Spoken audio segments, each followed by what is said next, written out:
Hey guys, Kenny here. Someone had requested that I review this movie a few days ago, and I can't believe I didn't do it sooner. So I kind of kicked myself for about that. But this person has requested me to review the 2008 superhero action science fiction thriller, uh, The Incredible Hulk. Yes, this is a viewer request. So the Incredible Hulk,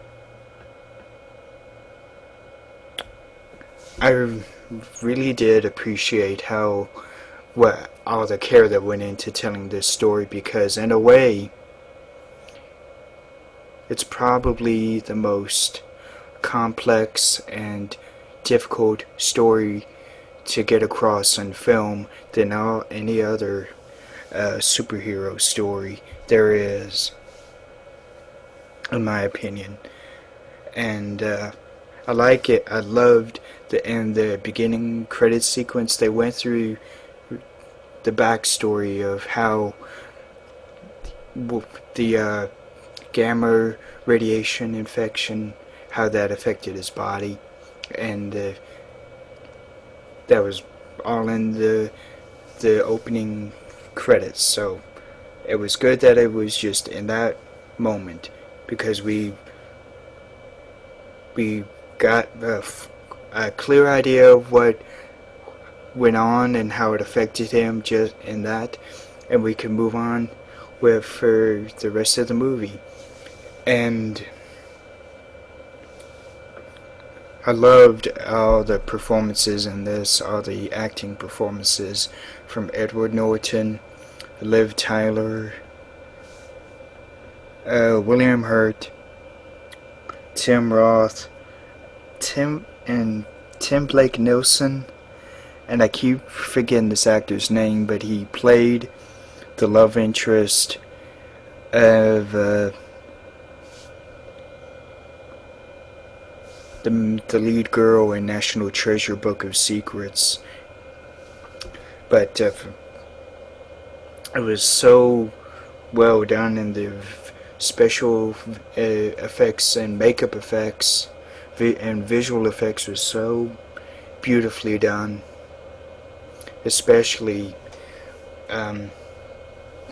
when each time Banner changes into the Hulk, which really, when you really think about it, it doesn't happen very much, because most of the movie it's him in human form. At least to me, that's what it seemed like. And whenever he changed into the Hulk, I couldn't tell. It looked almost real that actually was happening to him. And the best visual effect moment of the Hulk, in my opinion, is when he's in the rain, and I can't remember her name, but Liv Tyler's character is with him in this cave, and it's raining, dark, and lightning is going on. Excuse me, with thunder, and it actually looked like he was there in the scene. Not, he didn't look fake. I just wanted to throw that out. The one thing that really intrigued me was that he was one to really cure himself of this thing that was in him.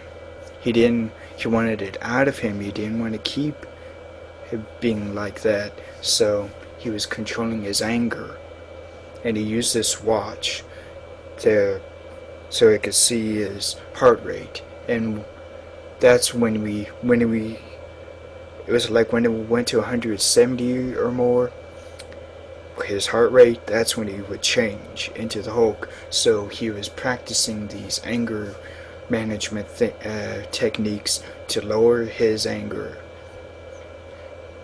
So that way, when his heart rate does go up, he can calm himself down, and he uses like breathing techniques and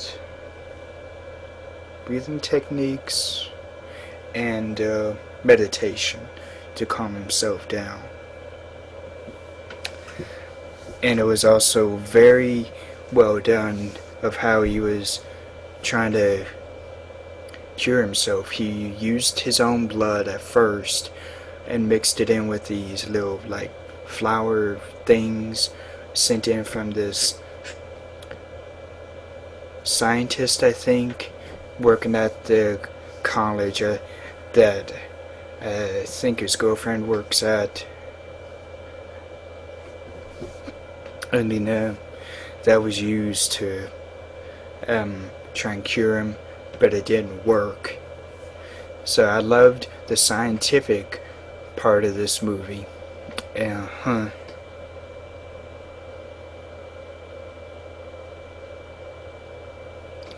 was just so many things I like to say about this. Like when Tim Roth comes in, it might be his character might be a little shallow, but I loved how Tim Roth had played him in the movie with cunning, force, vigilance, and steadfast determination to go after his target, whatever it is.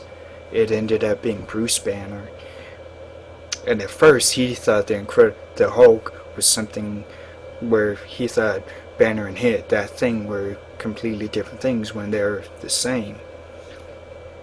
And he ends up getting this injection that it's like an experimental thing that Banner had worked on years ago, and it was an abandoned project for making like super soldiers. And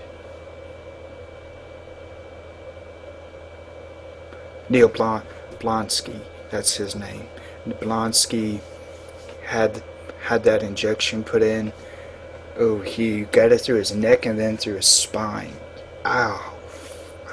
But when the first time he went in to face the Hulk, after that, he was able to run faster, and he was stronger. And then the Hulk kicked him, and then Blonsky smacked out against a tree.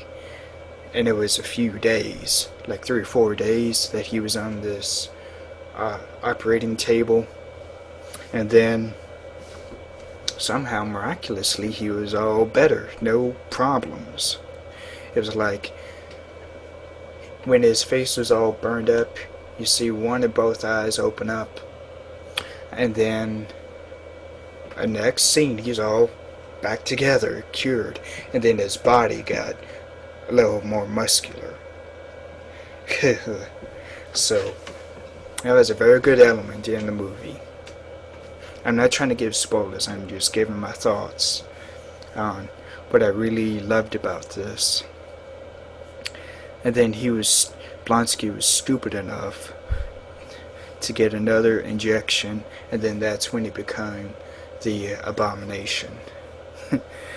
But before that happened, his spine started kind of growing and then poking out of his back. I'm surprised that didn't hurt him.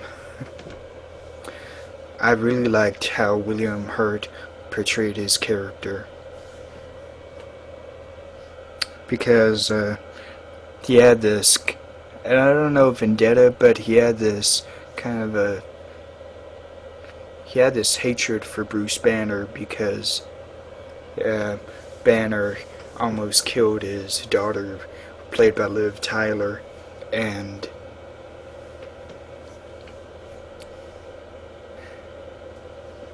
Banner had ended up, he thinks, he killed 3 people, and that's when the general, played by William Hurt, started going after Banner. And Liv Tyler, her character had a big part to play in this, in a way, because she was there to try and keep him calm and try and get her dad to reason with Banner. So she had a big part to play in this movie. So, and Tim Blake Nelson was also really good in this. He was the one who was trying to cure Banner of this thing that happened. So stay cool and roll out to the movies. Bye.